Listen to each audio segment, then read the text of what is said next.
లూకా సువార్త 3వ అధ్యాయం 23వ వచనం చదువుతున్నాను, చిత్తగించండి. యేసు బోధింప మొదలు పెట్టినప్పుడు ఆయన దాదాపు 30 ఏండ్ల ఈడు గలవాడు. ఆయన యోసేపు కుమారుడని ఎంచబడెను. ప్రభువునందు నాకు అత్యంత ప్రియులారా, మన ప్రభు అయిన యేసుక్రీస్తు యొక్క ఇహలోక జీవిత కాలము 33.5 సంవత్సరాలు అనే విషయం మనకందరికీ తెలుసు. ఆయన 33.5 సంవత్సరాల ఈడు గలవాడైనప్పుడు ఆయనను మేకులతో సిలువకు వేసి కొట్టి, సిలువ వేసి ముష్కరులైనటువంటి యూదులు, రోమా ప్రభుత్వ అధికారులు ఆయన సిలువ వేసి చంపేశారు. యేసునాథుని ఇహలోక జీవిత కాలం 33.5 సంవత్సరాలు. అయితే ప్రియులారా, ఆ 33.5 సంవత్సరాల జీవిత కాలంలో మొదటి 12 సంవత్సరాల కాలములో ఏమి జరిగిందో వ్రాయబడి ఉంది. మొదటి 12 సంవత్సరాల కాలంలో ఏం జరిగిందో లేఖనాలు సాక్ష్యమిస్తున్నాయి. ఆ తరువాత ఆయనకు 30 ఏండ్ల ప్రాయం వచ్చినప్పుడు ఆయన యోర్దాను నదిలో యోహాను భక్తుని చేత బాప్తిస్మము పొందడం,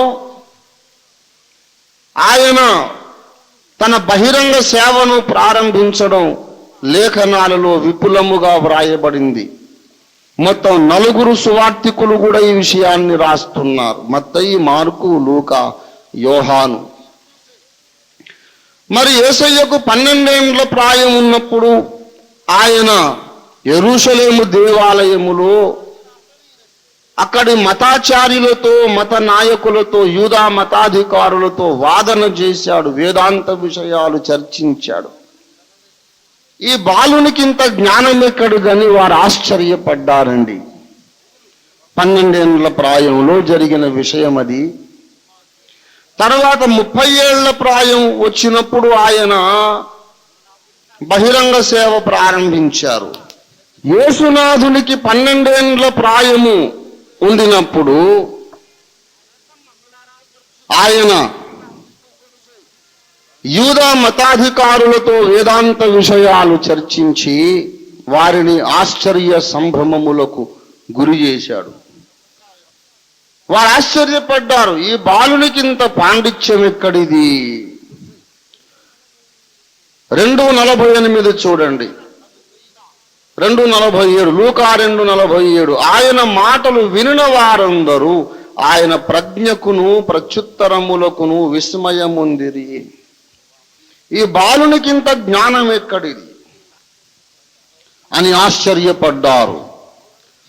ఆ తరువాత అసలు యేసయ్య బంధువర్గంలో ఎక్కడో ఉన్నాడు లేమనుకొని ఆయన యొక్క తల్లి అయిన మరియా, ఆమె భర్త అయిన యోసేపు సాగిపోతున్నారు. మరి చిన్న పిల్లాడేం కాదుగా, 12 ఏళ్ళు ఉన్నాయి. తన 7 పిల్లలతో ఆడుతూ పాడుతూ వస్తున్నాడు కాబోలనుకుని వెళ్ళిపోతున్నారు. చాలా దూరం ప్రయాణించాక మా యేసుబాబేడి అని చూస్తే, ఏమో వదినా, ఏమో అక్కయ్య, నాకు తెలియదు అన్నయ్య అని అందరూ తెలియదు అనేసి. అదే మా అబ్బాయి మీతో ఉన్నాడు అనుకున్నాం. భలేవాళ్ళండి, మా అబ్బాయి లేడు, మాకు మీతో ఉన్నాడని మేము అనుకున్నాం, మాకు తెలీదు అనుకొని మళ్ళీ మరియా, యోసేపు గాబరా పడుతూ వెతుక్కుంటూ మళ్ళీ యెరూషలేముకు వచ్చారు. అక్కడ మందిరంలో యేసయ్య ఉన్నాడు, పెద్దలతో చర్చ చేస్తూ ఉన్నాడు. వాళ్ళు వచ్చి అన్నారు, కుమారుడా, ఎందుకు ఇలాగూ చేసితివి? నేను వెతికి మేము ఎంత భయపడ్డాం, ఎంత బాధపడ్డామో తెలుసా? ఎందుకు నాయనా ఇలా చేసావంది మరియమ్మ. యేసయ్య అన్నాడు, మీరెందుకు నన్ను వెదకుచున్నారు? ఏదో గొప్ప కార్యం చేసినట్టు మళ్ళీ నాకు చెప్తారేమిటి? నన్ను ఎందుకు వెతుకుచుంటిరి? నేను నా తండ్రి పనుల మీద ఉండవలెనని మీకు తెలియదా అన్నాడు. మరి ఆ మాటలు హృదయంలో భద్రం చేసుకుంది. తర్వాత యేసయ్య వాళ్ళతో పాటు నజరేతుకు వచ్చేశాడు. అక్కడ వారికి లోబడి ఉండెను. 52వ వచనం 2:52. యేసు జ్ఞానమందును వయస్సు నందును దేవుని దయ యందును మనుషుల దయ యందును వర్ధిల్లుచుండెను. అది లేఖనం చెబుతున్న మాట. 12 ఏండ్ల ప్రాయములో ఆయనను మనం చూస్తున్నాం. ఇక్కడ తల్లిదండ్రులకు లోబడి ఉన్నాడు. దేవుని దయలోను మనుషుల దయలోను జ్ఞానమందును ఆయన వర్ధిల్లుతూ వయస్సులో వర్ధిల్లుతూ ఉన్నాడు. అది 12 ఏళ్ల ప్రాయములోని చిత్రము. అయితే దాదాపు 30 ఏండ్ల ప్రాయం వచ్చినప్పుడు యోర్దాను నదికి వచ్చి యోహాను చేత బాప్తిస్మం పొందాడు ఆయన. మరి మధ్యకాలములో గడిచిన 18 సంవత్సరాల కాలం ఎక్కడికి వెళ్ళాడు, ఏమైపోయాడు? ఈ మధ్యకాలము యేసయ్య జీవితములో మౌన కాలము. యేసయ్య మౌనంగా ఉన్నాడు. ఆయనను గూర్చి బైబిల్ కూడా దాదాపు మౌనంగానే ఉంది. నా మాటలు చాలా జాగ్రత్తగా గమనించి వినాలి. ఈ 18 ఏళ్ల కాలము యేసయ్యకు 12 ఏళ్ల ప్రాయం ఉన్నప్పటి నుండి 30 ఏళ్ల ప్రాయం వచ్చేదాకా ఉన్న ఈ మధ్య కాలమును నేనేమంటున్నాను? యేసయ్య జీవితంలో మౌన కాలము. ఎందుకంటే ఆ కాలములో యేసు మౌనముగా ఉన్నాడు. ఆయనను గూర్చి లేఖనాలు కూడా దాదాపు మౌనంగా ఉన్నాయి అన్నాను. లేఖనాలు మౌనంగా ఉన్నాయని నేను అనలేదు, దాదాపు మౌనంగా ఉన్నాయన్నాను. That makes an ocean of difference. దాదాపు అనే మాట విస్తారమైన వ్యత్యాసాన్ని కలిగిస్తుంది. లేఖనాలు ఆ మధ్యకాలంలో యేసయ్య ఏం చేశాడో ప్రస్ఫుటంగా మనకు చాలా స్పష్టముగా చెప్పడం లేదు. ఇది సువార్త విరోధులకు ఒక చక్కటి అవకాశం అయింది.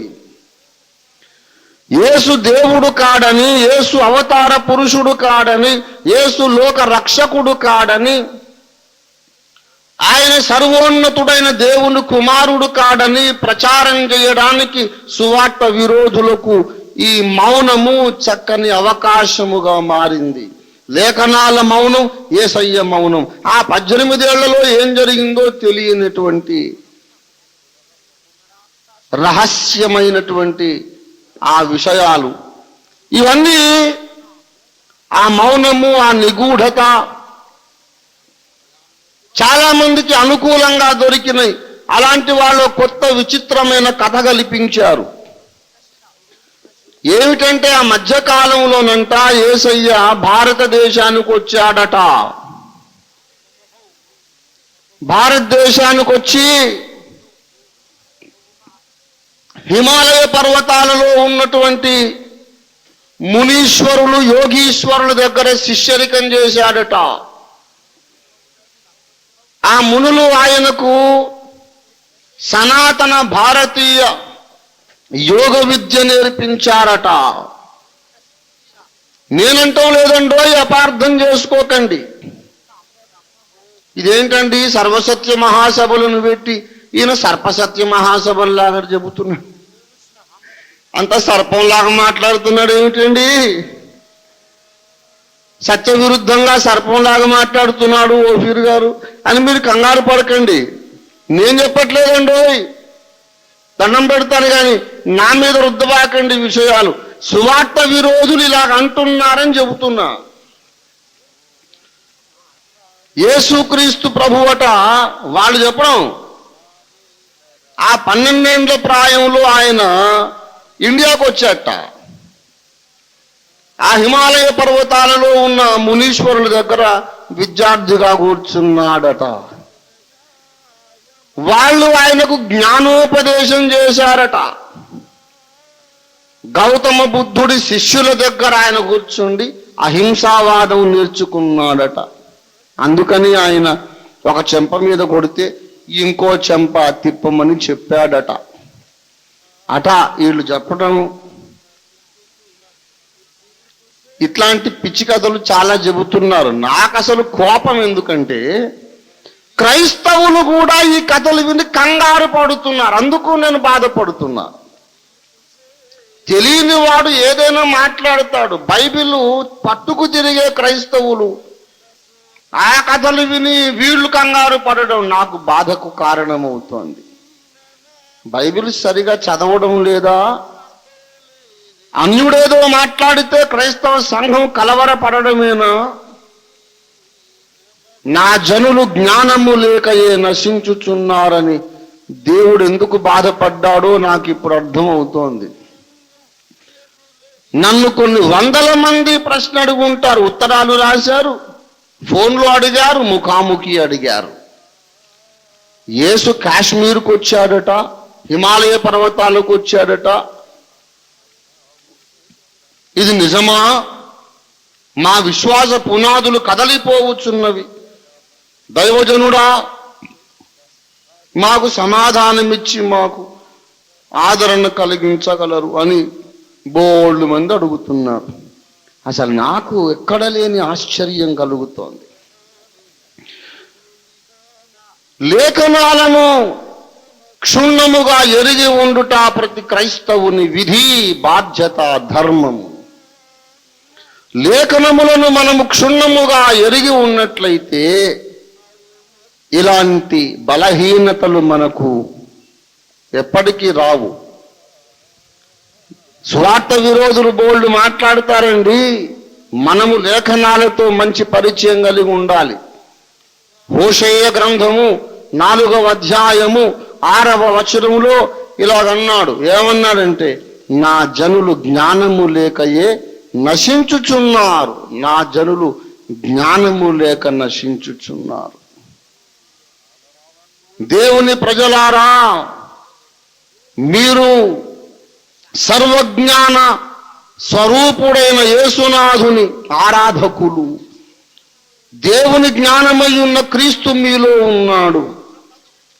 దివ్య జ్ఞానమునకు ఆధారమైన ఆలవాలమైన పరిశుద్ధ లేఖనాలు మీ చేతులకు ఇవ్వబడ్డాయి. మీ అజ్ఞానము క్షంతవ్యము కాదు. క్షంతవ్యం అంటే క్షమించదగినది అని అర్థం. క్షంతవ్యం కాదు. దేవుని ప్రజలు అజ్ఞానములో జీవించుట క్షమించదగిన విషయం కాదు. Every Christian must be an informed person, enlightened person about all the relevant issues of philosophy, of religion, of science and of the worldly developments. లోకములో జరుగుతున్న విషయాలు, మార్పుల గురించి, వేదాంతము గూర్చి, తత్వశాస్త్రము గూర్చి, సైన్స్ గూర్చి ప్రతి క్రైస్తవుడికి విషయ పరిజ్ఞానం ఉండాలి. నీ వాక్యములు వెల్లడి ఎగుటతోడనే వెలుగు కలిగెను. 119వ కీర్తన 130వ వచనం. నీ వాక్యములు వెల్లడి ఎగుటతోడనే వెలుగు కలిగెను, తెలివి లేని వారికవి తెలివి కలిగించెను. దేవుని వాక్యాలు వెల్లడి చేయబడితే అజ్ఞానులకు అవి తెలివిని కలిగిస్తాయి. ప్రియులారా, ఎన్నెన్నో పిచ్చి పిచ్చి కథలు ప్రచారం చేస్తున్నారు సువార్త విరోధులు. ఇలాంటి వాళ్ళు కొంతమందికి ఉత్తరాలు రాశానండి నేను. Registered letter with acknowledgement due card కూడా పెట్టి రాశా. ధైర్యం ఉంటే రండి, బహిరంగంగా సవాలు, భేటీ, బహిరంగ భేటీ పెడదాం, బహిరంగ చర్చ. యేసుక్రీస్తు కాశ్మీర్కు వచ్చాడని ఎలా నిరూపిస్తారు? ఆ 18 ఏళ్ల కాలం మౌన కాలం అని ఎలా నిరూపిస్తారు? నిరూపించండి. నేను యేసు మతం వదిలేస్తాను, నీ మతంలో చేరతా, రమ్మని పిలిచా. No one wants to accept the challenge. They want to keep on propagating their own imaginary stories. క్రీస్తు సంఘమా, నీ విశ్వాస పునాదుల మీద సాతానుడు ఈ రకంగా దాడి చేస్తున్నప్పుడు, నీ విశ్వాసపు మూల పునాదులను గూర్చి లోకము నిన్ను ఈ రీతిగా అవహేళన చేస్తున్నప్పుడు, నిలదీసి ప్రశ్నిస్తున్నప్పుడు నీ నోట్లో ఏమైనా సమాధానం ఉన్నదా? ఉండాలి. లోకం అడిగే ప్రతి ప్రశ్నకు మన దగ్గర సమాధానం ఉండాలి. ఇది దైవాజ్ఞ. సమాధానం లేకుండా ముంగిగా మూగగా నోరు మూసు కూర్చోవద్దు. మొదటి పేతురు పత్రిక 3వ అధ్యాయం 16వ వచనంలో ఇలాగ వ్రాయబడింది, మీలో ఉన్న నిరీక్షణను గూర్చి మిమ్మును హేతువడుగు ప్రతి వానికి సాత్వికముతోను భయముతోను సమాధానము చెప్పుటకు ఎల్లప్పుడూ మీరు సిద్ధముగా ఉండుడి. మీలో ఉన్న నిరీక్షణ, ఆ నిరీక్షణకు ఆధారమేమిటి, అర్థమేమిటి, కారణమేమిటి? నీవు నమ్మిందెందుకు సత్యం, మేము నమ్మిందెందుకు సత్యం కాదు అని అడిగేవాళ్ళు కోకొల్లలుగా ఉంటారు లోకంలో. క్రైస్తవ సమాజమా నీవెందుకు ఇలా నమ్ముతున్నావు, దానికి ఆధారం ఏది అని అడిగితే నువ్వు ఏం చెప్పాలి? ఏమో మాకు తెలియదండి, మా తాతలు ఇట్లా నేర్పించారు, మేము ఇట్లా నమ్మాం అని బలహీనమైన జవాబులు చెప్పొద్దు. మీలో ఉన్న నిరీక్షణకు హేతువేమిటో ఎవరడిగినా ఎప్పుడు అడిగినా అర్ధరాత్రి నిద్రలేపి అడిగినా చెప్పడానికి నీవెప్పుడు సన్నద్ధుడివై సన్నద్ధురాలివై ఉండాలి. Be ready with an answer. Yesukristu కాశ్మీర్కు వచ్చాడని వీళ్ళు చెప్పే కథలది. యేసయ్యంట 12 ఏళ్ల ప్రాయంలో ఇక్కడికి వచ్చాట. అక్కడ ఉన్నటువంటి భారతీయ మహర్షులు, హిమాలయాల్లో ఉన్న మహర్షులు ఆయనకి భారతీయ సనాతన యోగ విద్య నేర్పించారట. అందుకని బౌద్ధ మత బోధలు. బుద్ధుడేమో యేసుకు ముందు 500 ఏళ్ల క్రితం వాడు బుద్ధుడు కనుక అప్పటికే 500 years నుండి అహింసావాదం ఉందిట. ఆయన ఇక్కడికి వచ్చి భారతదేశానికి జంబూ ద్వీపానికి వచ్చి, జంబూ ద్వీపం అంటే భారతదేశానికి కూడా మరో పేరు. ఈ జంబూ ద్వీపానికి వచ్చి బౌద్ధ మత ప్రబోధనల సారాంశాన్ని నేర్చుకొని, యోగ విద్య నేర్చుకొని, కొన్ని మహిమలు మహత్తులు నేర్చుకొని వెళ్ళాట. ఈ యోగ విద్యలో ఉన్నటువంటి గొప్పతనం ఏంటంటే హృదయ స్పందన, గుండె కొట్టుకోవడాన్ని ఆపివేసి కొన్ని నిమిషాలు, కొన్ని గంటలు అలాగ శరీరమును విడిచి ఆత్మ సుదూరాలకు ప్రయాణం చేసే శక్తి యోగ విద్య ద్వారా సంక్రమిస్తుందట. అందుకని శిలువ మీద యేసును వాళ్ళు అతిగా హింసించబూనుకున్నప్పుడు ఆయన హృదయాన్ని స్తంభింపజేశాడట, గుండెను. చచ్చిపోయినట్టు నటించాడట. రోమా సైనిక అధికారులను మోసం చేశాడట. వాళ్ళు వచ్చి అంతలోనే చనిపోయేనా అని ఆశ్చర్యపడి, సరే చచ్చిపోయాడుగా ఇంకేం చెయ్యాలని దింపి ఆయన్ని సమాధి చేశారట. అప్పుడు ఆయన బయటికి వెళ్ళిపోయిన ఆత్మ మళ్ళీ ఆయన శరీరంలోకి వచ్చి, అసలు నిజానికి ఆయన చచ్చిపోలేదు, గుండె కొట్టుకోవడాన్ని యోగ విద్యతో ఆపేశాట, ఊపిరి ఆపేశాట. మళ్ళీ ఊపిరి పీల్చుకోవడం మొదలు పెట్టాడు. లోపల గుహలో పెట్టగానే ఎవరు లేరు సమయం చూసి అటు ఇటు చూసి ఆ రాయి తొలగించుకొని బయటకు వచ్చేసి తనకు యోగ విద్య నేర్పిన గురువుల దగ్గరికి హిమాలయాలకు మళ్ళీ వచ్చాడట. 12 ఏళ్ల ప్రాయంలో ఉన్నాడు. ఈ ఇండియాకు వచ్చాట. నేను అటా అంటున్నానండి, నేను చెప్పట్లా. దీని మీద సభాముఖంగా ఇంకొకరిని విమర్శించడం అంత మంచిది కాదు. వేరే వాళ్ళ పేరు చెప్పడం సభా మర్యాద కాదు. కానీ మరి కొంతైనా మీకు కాస్త ఇన్ఫర్మేషన్ ఇవ్వక తప్పదు. IAS అధికారి ఒక ఆయన ఈ మధ్య గ్రంథం రాశాడు. ఆయన ఇది ఎక్కువ ప్రచారం చేస్తున్నాడు. కలియుగాంతం 1999 బుక్ రాశారు. ఆయన గారు ఎక్కువ ఈ ప్రచారాలు చేస్తున్నారు. ఈశా అనే ప్రవక్త ఇండియాకు వచ్చాడు అని. సమాధిలో నుండి ఆయన గుట్టు చప్పుడు కాకుండా చచ్చిపోలేదు, చచ్చినట్టు నటించాడు, గుండె కొట్టుకోవడం ఆపేశాడు, మళ్ళీ బయటకు వచ్చాడు. మళ్ళీ హిమాలయాలకు వచ్చి ఇక్కడ ఒక అమ్మాయిని పెళ్లి చేసుకున్నట్ట. వీళ్ళకి ఎవరికైనా పెళ్లి చేసేదాకా నెమ్మది ఉండదండి. దేవుడన్న వాడికల్లా కనీసం 2 పెళ్ళిళ్ళు చేయాలి, ఒక పెళ్లి కూడా కాదు, అవకాశం ఉంటే ఇంకెక్కువ. మరి యేసయ్యకు కూడా పెళ్లి చేసేస్తున్నారు వీళ్ళు. ఇండియాకు వచ్చి ఒక చక్కటి అమ్మాయిని చూసి పెళ్లి చేసుకున్నట్ట, పిల్లల్ని కన్నట్ట. ఆయన కాశ్మీర్లో జీవనం చేసి 96 ఏళ్ల ప్రాయంలో, దాదాపు 100 ఏళ్ల ప్రాయంలో కాశ్మీర్లో చచ్చిపోయాట. ఆయన సమాధి ఇప్పుడు కాశ్మీర్లో ఉందంట. ఇది కథ. అంటే అర్థం ఏంటి? యేసు చచ్చిపోయి లేవలేదు అని సైతాను చేస్తున్న దుష్ట ప్రచారము, దుష్ప్రచారం ఇది. యేసయ్య సమాధిలో పెట్టబడి చనిపోయి పునరుత్థాన శరీరంతో లేవలేదు. అందరూ సామాన్య మానవులు లాగానే పెళ్లి చేసుకొని కాపురం చేసి పిల్లల్ని గని కామక్రోధాలకు వశుడై చచ్చిపోయి మరణానికి బందీగా ఉండిపోయాడు. యేసు లేవలేదని దుష్టుడైన సాతాను చేస్తున్నటువంటి నీచ ప్రచారం ఇది. యేసు చనిపోయి లేవలేదా? శిలువ మీద యజ్ఞం కాలేదా? యేసునాథుడు ఇండియాకు వచ్చి యోగ విద్య నేర్చుకున్నాడా? యేసునాథునికి యోగ విద్య నేర్పించదగిన గురువు ఎవడండి?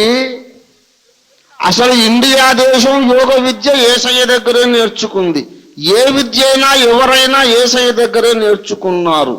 ఎవరికైనా ఏ విద్య అయినా నేర్పిన వాడు తొలి గురువు, ఆది గురువు, విశ్వగురువు యేసునాథుడే.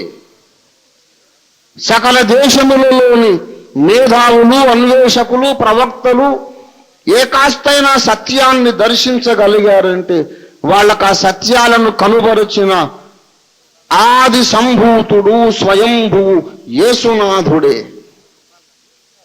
ప్రియులారా, యేసునాథుని గూర్చిన ఈ దుష్ట ప్రచారమును ఈ రాత్రి వేళ సభాముఖంగా ఖండించాలని పరిశుద్ధాత్మదేవుడు నన్ను బలవంత పెట్టాడు. ఈ సవాలు ఎదుర్కొందాం. లేఖనాల కాంతిలో ఈ యొక్క దుష్ప్రచారాన్ని మనం పరీక్షిద్దాం. ఎంతవరకు ఇది వాస్తవం, ఎంతవరకు వాస్తవం కావడానికి వీలుంది. యేసయ్య 12 ఏళ్ల ప్రాయం నుండి 30 ఏళ్ల ప్రాయం వచ్చేదాకా ఇండియాలో ఉన్నాడా? యోగ విద్య నేర్చాడా? ఆయన చనిపోయి లేవలేదా? చచ్చినట్టు నటించాడా? బైబిల్ ఏమంటోంది? మొట్టమొదటి విషయం, యేసునాథుని మరణ పునరుద్ధానములను అబద్ధమైనవిగా ప్రచారము చేయడం సాతాను యొక్క దుష్ట కుతంత్రం.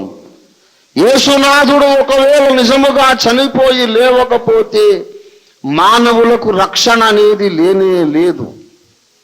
1 కొరింథీ పత్రిక 15వ అధ్యాయము 17వ వచనం, క్రీస్తు లేపబడని ఎడల మీ విశ్వాసము వ్యర్థమే, మీరింకను మీ పాపములలోనే ఉన్నారు. యేసునాథుడు చనిపోయి లేవకపోతే మీరింకా మీ పాపాల్లోనే ఉన్నారు. యేసునాథుడు చనిపోయి లేవకపోతే మీకు పాప క్షమాపణ లేదు. యేసునాథుడు చనిపోయి లేచి ఇప్పుడు పునరుద్ధానుడుగా, సజీవుడుగా, అక్షయుడుగా జీవించుచున్నాడనే విషయం నమ్మడం అత్యవసరం. ప్రప్రథమంగా యేసునాథుడు 12 ఏళ్ల ప్రాయం అయ్యాక ఎక్కడికి వెళ్ళిపోయాడో, దేశాటని వెళ్ళిపోయి ఇండియాకు వచ్చాడనేది ఎంతవరకు వాస్తవమో మనం చూద్దాం. దయచేసి గమనించండి. 5-10 నిమిషాల్లో ముగించేస్తాను. లేఖనాల మీద దృష్టి నిలపండి. యోహాను సువార్త 7వ అధ్యాయము 14-15 వచనాలు చదువుతున్నాను, చిత్తగించండి. సగము పండుగైనప్పుడు యేసు దేవాలయములోనికి వెళ్ళి బోధించుచుండెను. యూదులు అందుకు ఆశ్చర్యపడి, ఎవరితడు, ఎక్కడ నుండి వచ్చెను, ఏ దేశంలో చదువుకొనెను అని అనుకొనిరి. అని ఉందా? ఏమనుంది బైబిల్లో? యూదులు అందుకు ఆశ్చర్యపడి చదువు కొనని ఇతనికి ఈ పాండిత్యము ఎట్లు వచ్చెను అన్నారు. అంటే యేసయ్య బడికి వెళ్ళలేదు అని వాళ్ళు సాక్ష్యం ఇస్తున్నారు. ఆయన స్కూల్కి వెళ్ళి చదువుకోలేదండి. అక్షర జ్ఞానము ఈ లోకపు గురువుల దగ్గర ఆయన పొందలేదు. దేవుని బిడ్డలారా గమనించండి, ఒక్క మాట మిమ్మల్ని అడుగుతాను. మన ఊరిలో ఒక 12 ఏళ్ల పిల్లవాడు తప్పిపోయాడు, ఇంట్లోంచి వెళ్ళిపోయాడు, ఎక్కడికి పోయాడో తెలియదు అనుకోండి. మన ఊళ్ళో ఒక 12 ఏళ్ల బాలుడు కనబడకుండా పోయాడు. వెతికాము, చాలా వెతికించాము, పోలీస్ రిపోర్ట్ కంప్లైంట్ ఇచ్చాము, టీవీలో మరి మనం ప్రకటనలు చేయించాము, ఎంతో అబ్బాయి దొరకలేదు, ఎంతో ప్రయత్నించాం. చాలా ఏళ్ళు అయిపోయాక ఏమయ్యాడో తెలియదు. ఇక మనం మర్చిపోయాక 18 ఏళ్ళు అయ్యాక దాదాపు 30 ఏళ్ల ప్రాయంలో అబ్బాయి మళ్ళీ మన ఊరికి వచ్చాడు. ఎవరు బాబు నువ్వు అంటే పలానా వాళ్ళ అబ్బాయిని, ఇలా నేను ఇంట్లోంచి. ఓహో నీవా అని అనుకుంటాం. వాడు చాలా జ్ఞానము గల మాటలు మాట్లాడుతున్నాడు అనుకోండి, మనం ఏమనుకుంటామండి? 12 ఏళ్ల బాలుడుగా తప్పిపోయాడు, కనబడకుండా వెళ్ళిపోయాడు, ఇప్పుడు మళ్ళీ యవనుడుగా మళ్ళీ మనకు కనబడ్డాడు. మధ్యలో ఎక్కడికి వెళ్ళాడో మనకేమీ తెలియదు. మనం ఏమనుకుంటాం? చదువు కొనని ఇతనికి ఈ పాండిత్యం ఎట్లు వచ్చిన. ఈ 18 ఏళ్ళు ఎక్కడెక్కడ చదువుకున్నాడో ఇంత జ్ఞానం వచ్చింది అంటాం మనం. కనబడకుండా పోయిన వాడు ఏ దేశంలో చదువుకున్నాడో, ఏ మహాజ్ఞాని దగ్గర శుశ్రూష పరిచర్య చేశాడో, ఏ గురువు దగ్గర ఉపదేశం పొందాడో, ఇన్నేళ్ళు వెళ్ళిపోయాడు. అతను వెళ్ళిపోవుట వ్యర్థము కాలేదే. ఎక్కడన్నా అయినా ఏ గురువు దగ్గర ఉపదేశం పొందావు అని అడుగుతాం తప్ప, నాయన నువ్వు చదువుకోలేదు కదా, నీకు ఇంత తెలివి ఎక్కడిది అంటే ఆయన అంటాడు, నేను చదువుకోలేదన్న విషయం నీకెలా తెలుసు? చదువు కొననీతాడు అంటున్నారంటే వాళ్ళ కళ్ళ ముందే ఆయన పెరిగాడని అర్థం. They were giving a testimony that this man never went to the school. వాళ్ళ కళ్ళ ముందే ఉన్నాడు, వడ్రంగం పని చేస్తున్నాడు, తమ్ముళ్లను చెల్లెలను పోషిస్తున్నాడు, అమ్మను పోషిస్తున్నాడు, చాలా మంచి యవనస్తుడు, మంచి కుర్రవాడు, సత్ప్రవర్తన కలిగిన వాడు, వాళ్ళ కళ్ళ ముందే ఉన్నాడు. కానీ బడికి మాత్రం వెళ్ళట్లేదు. దీర్ఘకాలం వాళ్ళ కళ్ళ ముందే ఉన్నాడు, బడికి ఎప్పుడూ వెళ్ళలేదు. కనుక 30 ఏళ్ల ప్రాయంలో ఆయన ఆధ్యాత్మిక ఉపదేశాలు చేస్తుంటే, ఈ జ్ఞానం ఇతనికి ఎక్కడిది, చదువుకోలేదు కదా అన్నారు. వాళ్ళ కళ్ళ ముందే పెరిగాడని లేఖనం మరలా వేరొక చోట కూడా సాక్ష్యం ఇస్తున్నది. లూకా సువార్త 4వ అధ్యాయము 16వ వచనం చూడండి దయచేసి. తరువాత ఆయన 4:16 చూడాలి దయచేసి. తరువాత ఆయన తాను పెరిగిన నజరేతుకు వచ్చాడు. యేసు ఎక్కడ పెరిగాడు? నజరేతులో పెరిగాడు. దేవునికి స్తోత్రం కలుగును గాక. బైబిల్ ఏం చెబుతుంది? ఆయన నజరేతులో పెరిగాడు. దేవుని బిడ్డలారా, ఏ మహాపురుషుని గూర్చైన జీవిత చరిత్ర వ్రాసినప్పుడు ప్రధాన ఘట్టములు మాత్రమే రాస్తాం, కానీ ప్రతిరోజు డైరీ రాసినట్టు ఈరోజు ఆయన ఒంటికి స్నానము చేశాను, దానికి 36 నిమిషాలు పట్టెను, తర్వాత రోజేమో తలకు స్నానం చేశాను, 49 నిమిషాలు చేశాను అని ఇవన్నీ చిన్న చిన్న విషయాలు రాయం. ముఖ్యమైన ఘట్టములే రాస్తాం. అలాగా యేసునాథుని జీవితంలో ముఖ్య విషయాలు రాశారు. 12 ఏళ్ల ప్రాయములో ఆయన యూదా మతాధికారులతో యెరూషలేం మందిరంలో వేదాంత విషయాలు చర్చించాడు. ఆ తరువాత 30 ఏళ్ల ప్రాయం వచ్చేదాకా నజరేతులో వాళ్ళ అమ్మని, తమ్ముళ్ళని, చెల్లెళ్ళని కాపాడుకుంటూ ఆయన మంచి సజ్జనుడైన ఒక యువకునిగా మంచి పేరు పొంది జీవించాడు. బడికి మాత్రం వెళ్ళలేదు. అది ఊరంతా సాక్ష్యం ఇస్తోంది. నజరేతులో అది ఊరంతా సాక్ష్యం ఇస్తోంది. నజరేతులో పెరిగాడండి, ఇండియాకు రాలేదు. ఇండియాకు వచ్చి యోగ విద్య నేర్చుకోవాల్సిన అవసరం ఆయనకు లేదు. యేసునాథుని దగ్గర ఉన్నది యోగ శక్తి కాదు, సృష్టికర్త అయినటువంటి దైవ శక్తి, దేవుని శక్తి. He is the very creator. He is the creator of the whole universe. ఆయనకు యోగ శక్తి ఎందుకండి? ఆయన ముక్కు మూసుకొని ఇక్కడ గాలి వదిలి అక్కడ గాలి పీల్చి నానా తిప్పలు పడి యోగ విద్య నేర్చుకోవాలా? కలుగునుగాక అంటే సకల బ్రహ్మాండం కలిగింది. ఈయనే మరి శూన్యములో సకలమును కలిగించిన వాడియన. ఆది యందు వాక్యముండెను, ఆది యందు నాదముండెను, ఆది యందు ప్రణవముండెను. ఆ వాక్యము దేవుడై ఉండెను. He is the very creator. He is the creator of the whole universe. ఆయనకు యోగ శక్తి ఎందుకండి? ఆయన ముక్కు మూసుకొని ఇక్కడ గాలి వదిలి అక్కడ గాలి పీల్చి నానా తిప్పలు పడి యోగ విద్య నేర్చుకోవాలా? కలుగునుగాక అంటే సకల బ్రహ్మాండం కలిగింది. ఈయనే మరి శూన్యములో సకలమును కలిగించిన వాడియన. ఆది యందు వాక్యముండెను, ఆది యందు నాదముండెను, ఆది యందు ప్రణవముండెను. ఆ వాక్యము దేవుడై ఉండెను, ప్రణవము దేవుడై ఉండెను. దేవుడై ఉన్న వాక్యము, ఆ వాక్యము శరీరము దాల్చి కృపా సత్య సంపూర్ణుడుగా భూమి మీద నివసించెను. ఆ ప్రణవ స్వరూపునికి, నాద బ్రహ్మస్వరూపునికి, శరీరము దాల్చిన నాద బ్రహ్మానికి ఋషులు యోగ విద్య నేర్పిస్తారా? ఎంత అవమానిస్తున్నారండి ప్రణవాన్ని. నాద బ్రహ్మం ఉన్నది, ఓంకారం ఉన్నది, ఆది యందు శబ్ద దైవం ఉండేనని చెబుతున్నారు. శబ్ద బ్రహ్మానికట వీళ్ళు యోగం నేర్పించారట. ఎంత తప్పు! ఎలాంటి సాధన చేయవలసిన అవసరం యేసుకు లేదు. ఆయన మీద దేవుడు తన పరిశుద్ధాత్మను ప్రోక్షించాడు. యెహోవా ఆత్మ ఆయన మీద ఉన్నది. ప్రభువు యెహోవా ఆత్మ నా మీదికి వచ్చి ఉన్నది. దీనులకు సువర్తమానము ప్రకటించుటకు ఆయన నన్ను పంపి ఉన్నాడు అన్నాడు.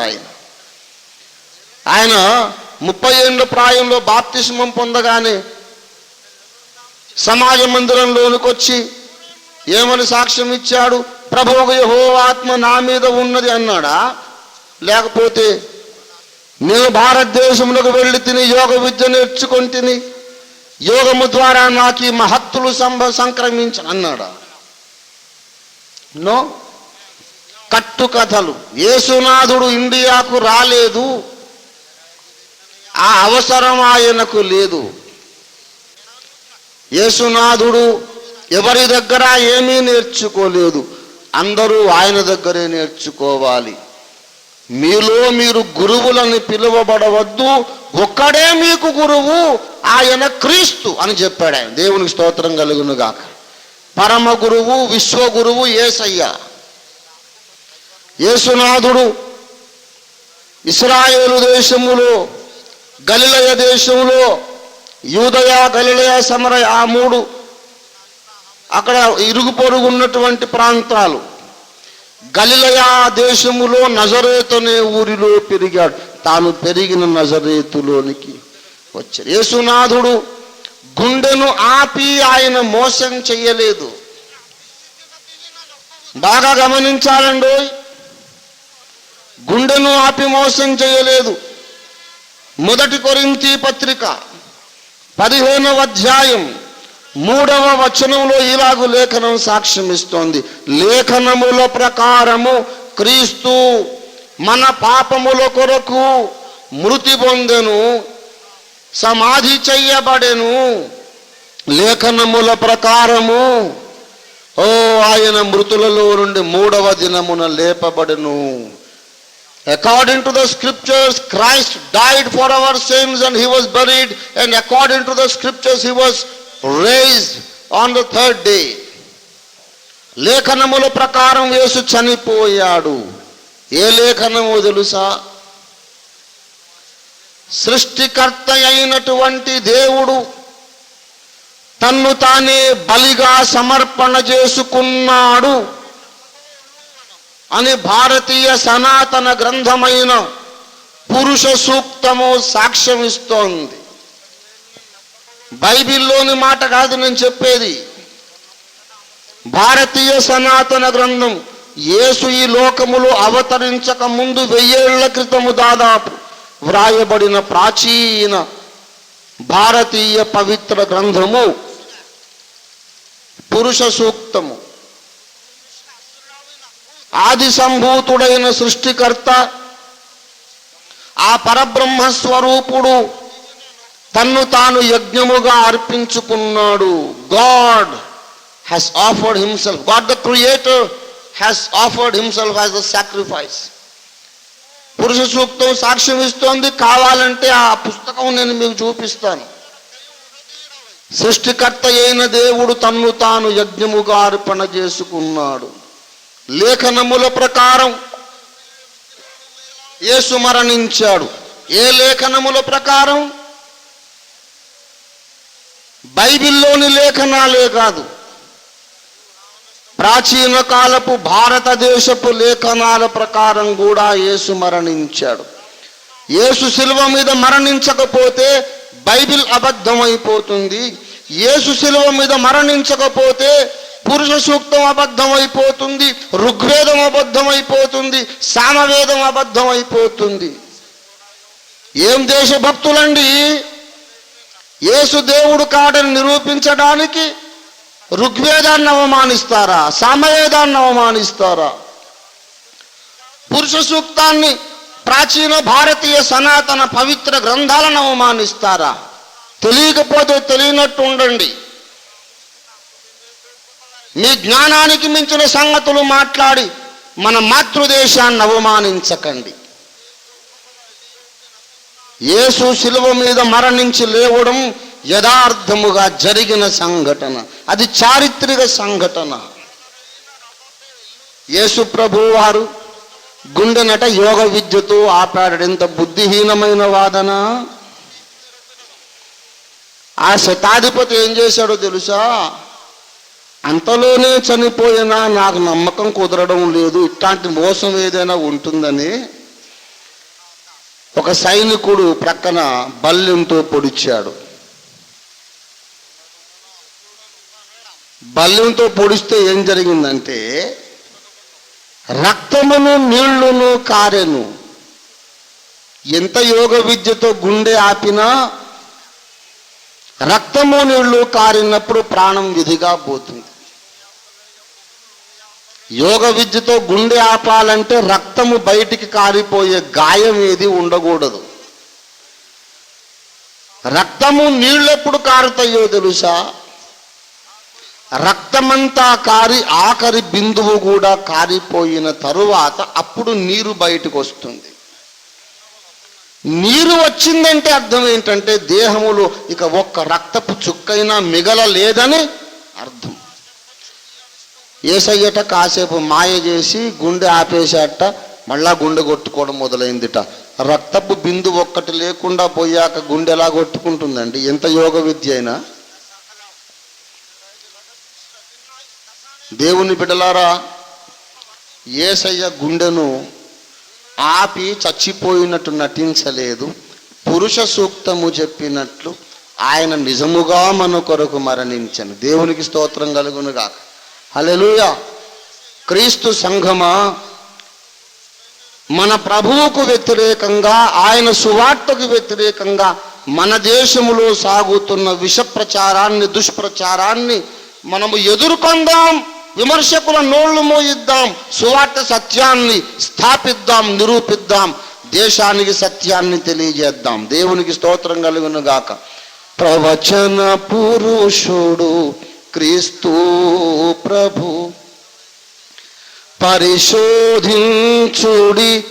గ్రంథముల నీలా, వేదముల నీలా, ప్రవచన పురుషుడు క్రీస్తు ప్రభు. సర్వ పాప పరిహారము కొరకై పరమాత్ముడు రుధిరము గార్చునుయని. సర్వ పాప పరిహారము కొరకై పరమాత్ముడు రుధిరము గార్చునుయని. ప్రవచించెను ధర బ్రాహ్మణ గ్రంథము, క్రీస్తుకు పూర్వమే భరతఖండమున. ప్రవచించెను ధర బ్రాహ్మణ గ్రంథము, క్రీస్తుకు పూర్వమే భరతఖండమున. ప్రవచన పురుషుడు క్రీస్తు ప్రభు. పరిశోధించుడి లేఖనములనిలా, ప్రవచనములనిలా, ప్రవచన పురుషుడు క్రీస్తు.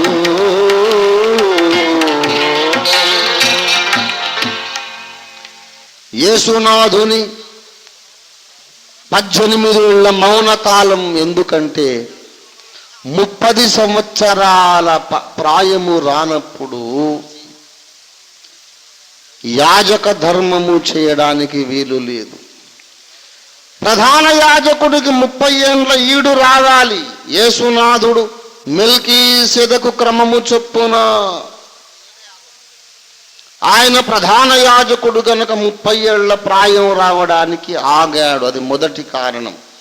రెండో కారణం ఏంటంటే యేసునాథుడు శిలువ మీద మరణించవలసిన కాలము దానియేలు ప్రవచించాడు. దానియేలు ప్రవచించాడండి. క్రీస్తుకు పూర్వం 445వ సంవత్సరం బీసీ మార్చి నెల 14వ తారీఖున అర్తహషస్తరాజు యెరూషలేమును పునర్నిర్మాణం చేసుకోండి అని ఆజ్ఞ జారీ చేశాడు. బీసీ 445 మార్చి 14 యెరూషలేమును మళ్ళీ కట్టుకోండి అని ఆజ్ఞ ఇచ్చాడు అర్తహషస్తరాజు.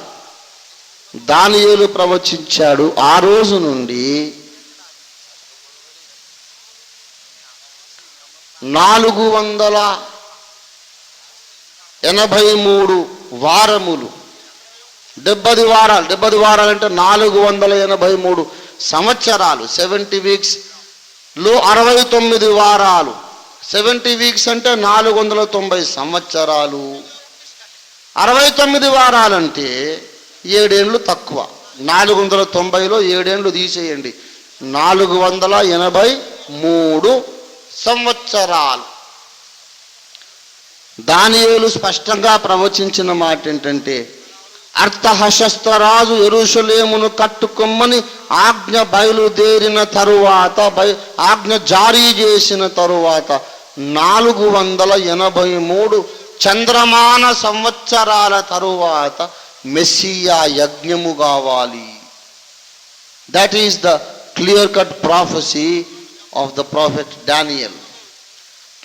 దానియేలు గ్రంథము 9వ అధ్యాయం, దానియేలు 9 దయచేసి 26వ వచనం, 25వ వచనం. యెరూషలేమును మరలా కట్టించవచ్చునని సమయం మొదలుకొని అభిషిక్తుడు ఒక మెస్సియాయగు అధిపతి వచ్చు వరకు 62 వారములు పట్టును. 7 వారములు, మళ్ళీ 62 + 7 చెప్పాడు. 7 వారములు తొందరగల సమయములందు కందకము పట్టణపు రాచవీధులు కట్టబడును. ఈ 7 + 62 వారాలు 69 అన్నమాట. ముందు 7, తర్వాత 62, 26లో ఈ 62 వారాలు జరిగిన పిమ్మట, అంటే ముందు 7 చెప్పాడు, 69 అన్నమాట. 69 వారాలు జరిగిన పిమ్మట అభిషిక్తుడు నిర్మూలమగును, అంటే చంపబడు. అభిషిక్తుడు చంపబడుట, యజ్ఞమగుట ఎప్పుడు జరగాలంటే అర్తహశస్త్రరాజు ఆజ్ఞ బయలుదేరిన తరువాత. యెరూషలేము కట్టుకొండయ్యా అని ఆజ్ఞ అతడు ఇస్తాడు.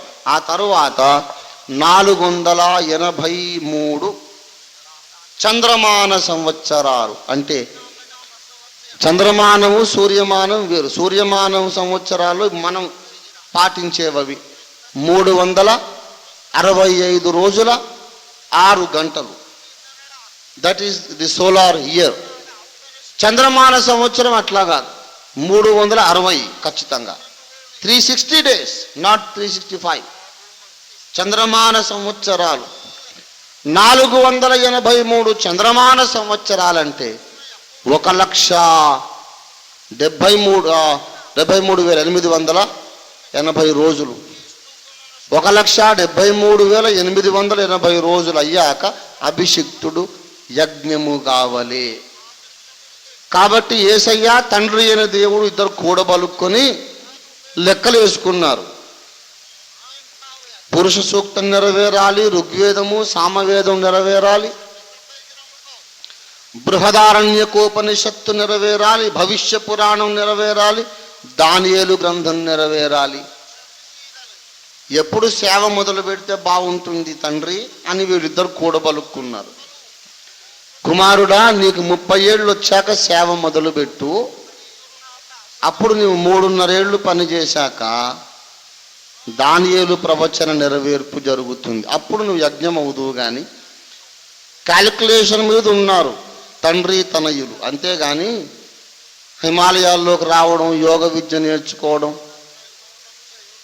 హిమాలయాలు లేదు, యోగం లేదు, ఇదంతా నీకు పట్టిన రోగం.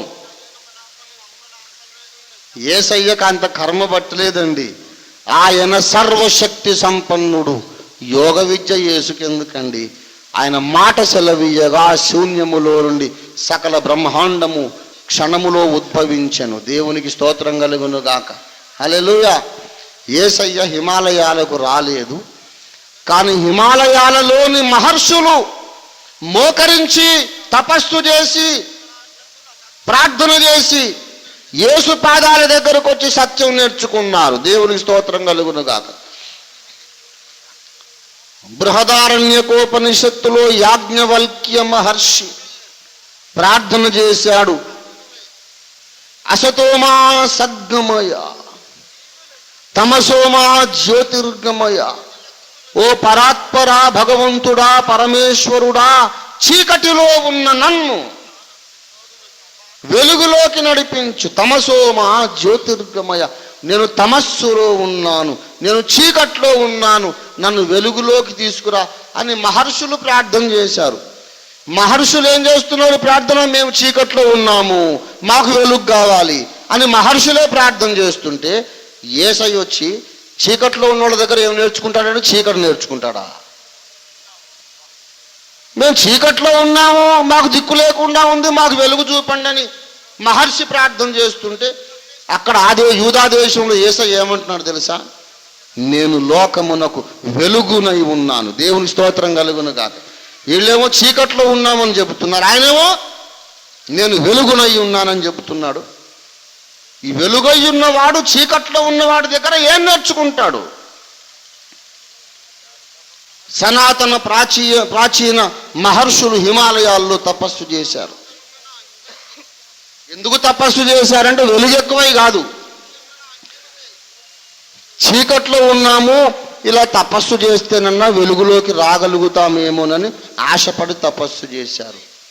యేసయ్య అన్నాడు, చీకటిలో ఉన్నవారలారా, మీరు వెలుగులోకి రావడానికి తపస్సు చేయనక్కర్లేదు, నా దగ్గరికి రండి, నేనే వెలుగునై ఉన్నానని యేసయ్య చెప్పాడు. దేవుని స్తోత్రం కలుగునుగా. హల్లెలూయా. తమసోమ జ్యోతిర్గమయ,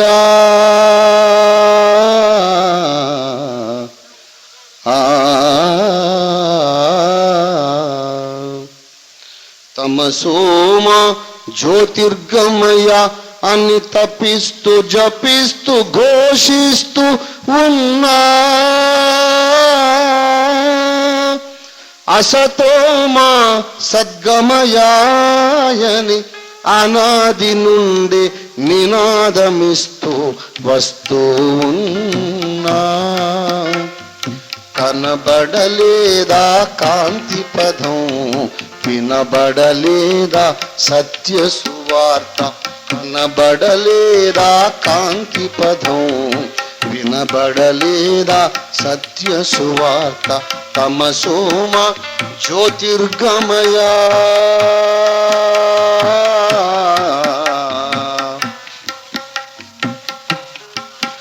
నేనే లోకానికి వెలుగై ఉన్నానని, నేనే మార్గం సత్యం జీవమని.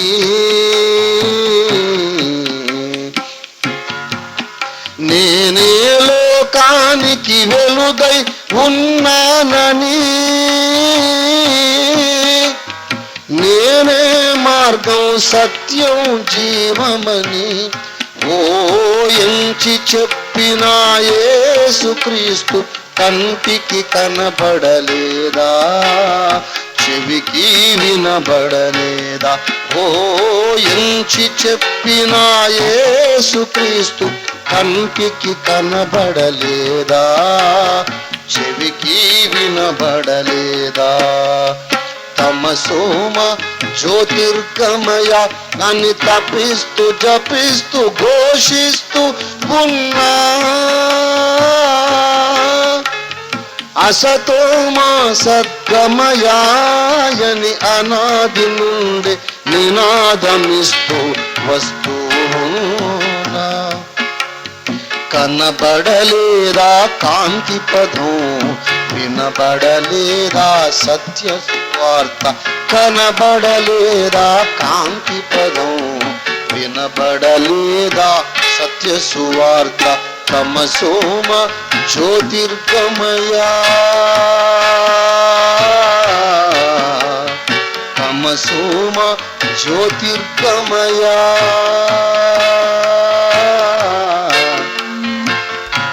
ఇక్కడ మహర్షులేమో ఏమన్నారు తెలుసా? కామ క్రోధ లోభ మోహ మద మాత్సర్యములని 6 శత్రువులను, అరి షట్ వర్గములను. షట్ అంటే 6, అరి అంటే శత్రువు, అరి షట్ వర్గము, అరి షడ్వర్గములు అంటారు. టుకారము డుకారము, అరి షడ్వర్గములు. 6 శత్రువులు ఉన్నారట మనిషికి. కామం ఒక శత్రువు, క్రోధం ఒక శత్రువు, లోభం ఒక శత్రువు, మోహం ఒక శత్రువు, మదం ఒక శత్రువు, మాత్సర్యం ఒక శత్రువు. ఈ 6 శత్రువులు అరిషట్వర్గములు మానవుణ్ణి భగవంతుణ్ణి సమీపించకుండా అరికడుతున్నాయి, మానవుణ్ణి ఆటంకపరుస్తున్నాయి. మానవుడు ఈ 6 శత్రువుల్ని జయించిన నాడే భగవంతుని సాక్షాత్కారము పొందగలడు అని మన భారతీయ మహర్షులు ఉపదేశించారు. ఈ 6 శత్రువుల్ని జయించడానికే వారు తపస్సు చేశారు. అరిషడ్వర్గములను జయించడానికి తపస్సు చేశారు. కానీ జయించిన వాడు ఒక్కడైనా లేడు. పైనుండి కొంగ ప్రయాణిస్తూ రెట్ట వేస్తే దాన్ని శపిస్తాడు పాపం. దానికేం తెలుసండి కొంగకు. వీడి క్రోధం ఏం జయించాడు? నా మీదే రెట్ట వేస్తావా ఓ మూర్ఖ కాకి. పాపం దానికి రెట్టొచ్చింది. రెట్టొచ్చినప్పుడు వీడు మునీశ్వరుడు అని దానికేం తెలుసు? నీ తపశ్శక్తి చేత నీ కొప్పు మీద ఓ గొడుగు సృష్టించుకో. కాకులు రెట్టేయకుండా ఉంటాయి, వేసినా గొడుగు మీద పడుతుంది. నా మీద రెట్ట వేస్తావుటే నిన్ను కాల్చి భస్మము చేసేదా. మరి పిట్ట మీద కాకి మీద కోప్పడేవాడు కామక్రోధాలు ఏమి జయించాడండి? 14,000 ఏళ్ళు తపస్సు చేస్తారు. ఎవరైనా ఒక దేవలోక అప్సరస రాగానే ఈ తపస్సు గొడవ వదిలేసి వీళ్ళ గొడవలో పడతాడు. అసలు చాలామంది మునీశ్వరులు ఈ అప్సరసలు వస్తారనే ఆశతోనే తపస్సు చేసేవాళ్ళట. ఓసారి మునీశ్వరుడు తపస్సు చేస్తున్నాడు. దేవుడు ప్రత్యక్షమై, భక్తా ఏమి నీ కోరిక అన్నట్ట. ముందు నువ్వు ఊడిపడ్డావు ఏమిటయ్యా, అప్సరసను పంపకుండా అన్నట్ట. వీడు అది వస్తుందేమో అని చేస్తున్నా, నీకోసం కాదు, నువ్వు వెళ్ళి ముందు దాన్ని పంపించు. కామక్రోధములు జయించిన వాడు ఎవడు నాయన? 14,000 ఏళ్ళు తపస్సు చేసేట. ఎవరితోనో చిన్న డిస్ప్యూట్ రాగానే తపశ్శక్తినంతా ధారపోసి వాడిని శపించాట. ఈ తపస్సు అంతా వేస్ట్ అయింది. మళ్ళీ మొదలు. ఒక అందగత్తె కనపడగానే ఈ తపస్సు అంతా మర్చిపోయి కామమునకు దేహ వాంఛలకు మోహమునకు వశుడై వ్యభిచారంలో పడిపోవడం. ప్రియులారా, ఒక మహామహర్షి దేవలోకపు వేశ్యను చూసి మోహమునకు వశుడై ఆమెతో సంసారం చేస్తే భరతుడు పుట్టాడట. అందుకే మనది భారతదేశం అట. మన పితరుడి జన్మ అది. ఇది సంగతి. మేరా భారత్ మహాన్ హై. ఒప్పుకోక తప్పదు మరి. ఎందుకంటే 14,000 ఏళ్ళ తపస్సు నాశనం చేసి పుట్టాడు వాడు భరతుడు. వీడింత పవర్ఫుల్. సచ్ముచ్ మేరా భారత్ మహాన్ హై. భారతదేశం గొప్పదే, కాదంటం లేదు. మా అమ్మ గొప్పదని చెప్పుకుంటే నాకు గర్వకారణం. కానీ గొప్పదని చెప్తుంటే ఏ సైజోలికి వస్తావా నువ్వు?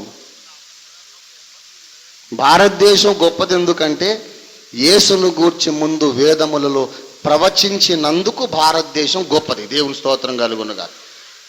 అంతేగాని ఏసయ్యకు మేము చదువు చెప్పామంటావా?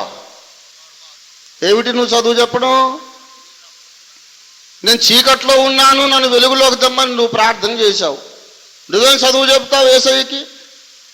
నేను వెలుగునయ్యున్నానన్నాడు ఆయన. దేవునికి స్తోత్రం కలుగునుగా. వీళ్ళేమో మేము చెడులో ఉన్నాము, మమ్మల్ని మంచిలోకి నడిపించు. అసతోమా సద్గమయ అని అడిగారు. మేము చెడులో ఉన్నాం, మేము మంచిలో నడిపించని వీళ్ళు అడిగితే అక్కడ యూదా దేశంలో యేసయ్య అంటున్నాడు, నా యందు పాపమున్నదని మీలో ఎవడు స్థాపించును. దేవునికి స్తోత్రం కలుగునుగాక. ఆ మాట అడగగలిగిన దమ్ము, ధైర్యం, సత్తా, పవిత్రత కలిగిన ఏకైక వ్యక్తి మానవ చరిత్రలో యేసయ్య ఒకడు మాత్రమే. దేవునికి స్తోత్రం కలుగు. అన్ని విద్యలకు ఆయనే మూర్తి భావము, సర్వజ్ఞానమునకు ఆయన మూర్తి భావం. ఆయన మూర్తి భవించిన దివ్య జ్ఞానం, దేవుని హస్తము, దేవుని స్వరము, దేవుని వాక్యం, ఆది యందున్న ప్రణవము యేసు. యేసుక్రీస్తు చెబుతున్నాడు, నా యుద్ధకు రండి, అక్కడ ఇక్కడ తిరగబాకండి. ప్రయాసపడి భారము మోసుకొనుచున్న సమస్త జనులారా, నన్ను మించిన రక్షకుడు లేడు. నా యుద్ధకు రండి, నేను మీకు విశ్రాంతినిస్తానంటున్నాడు. యేసును గూర్చి సాగుతున్న దుష్ప్రచారాలు నమ్మకండి. యేసు ఇండియాకు రాలేదు, ఎక్కడికి వెళ్ళలేదు. అన్ని దేశాలు యేసు దగ్గరికి రావాలి. యేసు పిలుస్తున్నాడు. ఈ రాత్రి కాలం దేశ ప్రజలకు సత్యాన్ని తెలియపరచి యేసు పాదాల కడకు నడిపిద్దాం. క్రీస్తు సంఘమా, ఈ సత్యానికి స్తంభమై నిలువు. దేవుడు నిన్ను ఆశీర్వదిస్తాడు. ప్రార్థన చేసుకుందాం.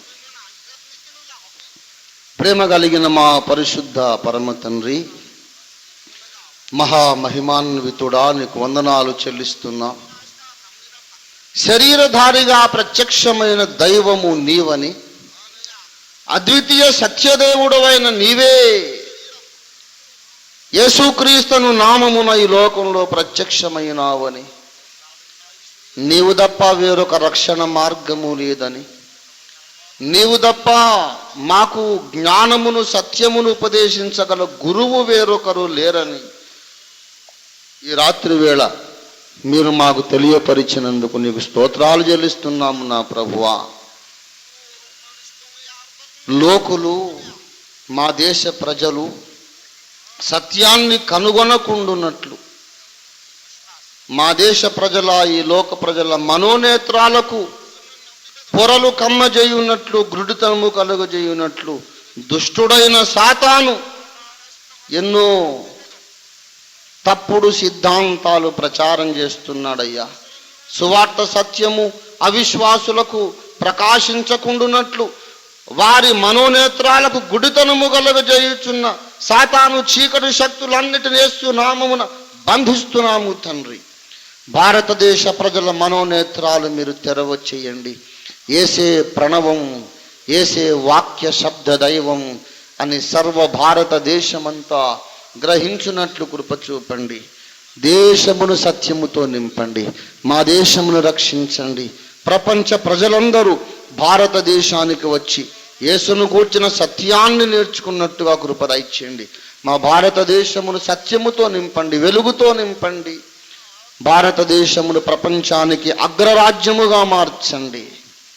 ఈ లోక ధనము, ఆధ్యాత్మిక విజ్ఞాన ధనము లోకానికి పంచిపెట్టే సంపన్న దేశముగా నా దేశమును, మా దేశమును మార్చండి. భారతదేశమును ఆశీర్వదించు తండ్రి. దేశ ప్రజలకు, దేశ అధికారులకు అందరికీ యేసే సత్యదైవమన్న వాస్తవాన్ని తెలియపరచండి.